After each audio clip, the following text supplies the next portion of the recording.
We know there's a heightened awareness right now around the real need for increased inclusion and accessibility in our cultural institutions today. So I'm wondering, how do you envision that work evolving or changing in the context of what museums need now as we start to emerge from this pandemic and, we are addressing, more and more of the social issues that are prevalent in society? Yeah, I think, everything we do is providing a lesson to learn. So I think there was, a lot of pivoting happening about a year ago as things were beginning to shut down, and we were looking to, well, how do we still function? What do we still offer our public?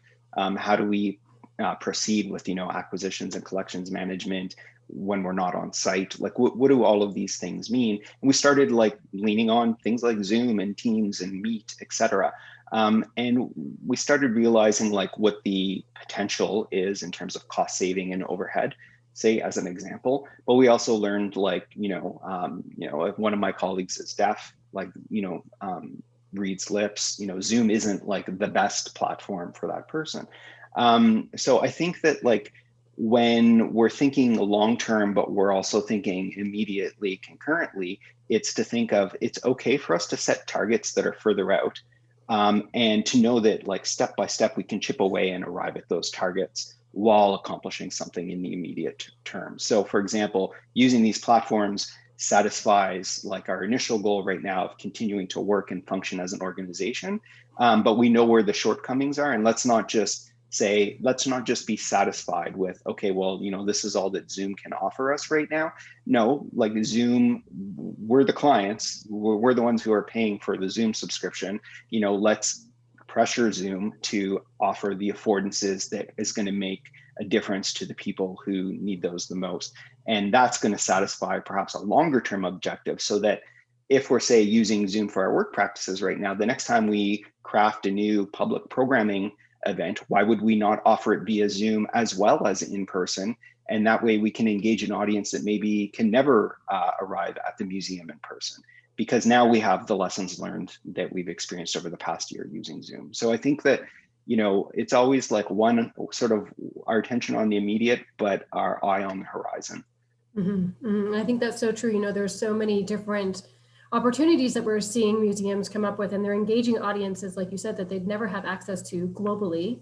And so it's that balance of having that local focus with your institution and being embedded in your community, but now having the opportunity to kind of just blow that up essentially and have this the secondary or complementary global community of interest as well. So yeah, interesting possibilities, I think, as we move forward. A lot of persons with disabilities have been, requesting conferences and symposia for a long time to offer a more digital aspect because of the inability to make it there in person. Mm-hmm. And, I think that this is just something for us. There's certainly a digital literacy threshold that's been hit in the last year that, I'll try not to go too anecdotal, but when my mom's telling me about how she's Zooming with her friends for, weekend wine or whatever, mm-hmm. It just kind of blows my mind. Obviously there's an opportunity here. And if we think about the internet in general and companies like Amazon and the idea of the long tail, then there's a critical mass of people that can participate in something that otherwise never would have been able to. And that's something that, as a museum looking to maybe say get a greater return on some of its strategic performance indicators like audience reach or audience demographics or just audience size in general, then there's opportunity here. What should our members or conference delegates who are coming in a couple of weeks' time expect from your keynote address? Are there any highlights or points that you want to make? Yeah, I'm going to talk a little bit about, intention, and we'll cover, very lightly a few of the things we talked about today, but I'll try and give examples. I think it's really important that as I talk about something, that I show it in action as well.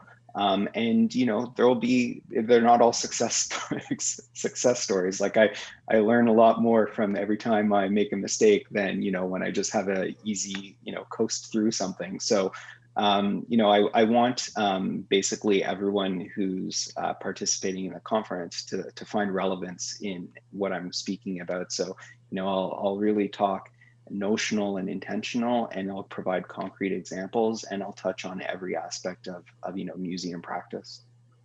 That's great. Well, we're looking forward to it, and I can attest, yes, the biggest learnings often come from some of your the biggest mistakes that you make, right? So it's always a learning process. Yeah. So yeah, thank you again for your time this afternoon. I've had a great conversation. My pleasure. Thank you. Thanks.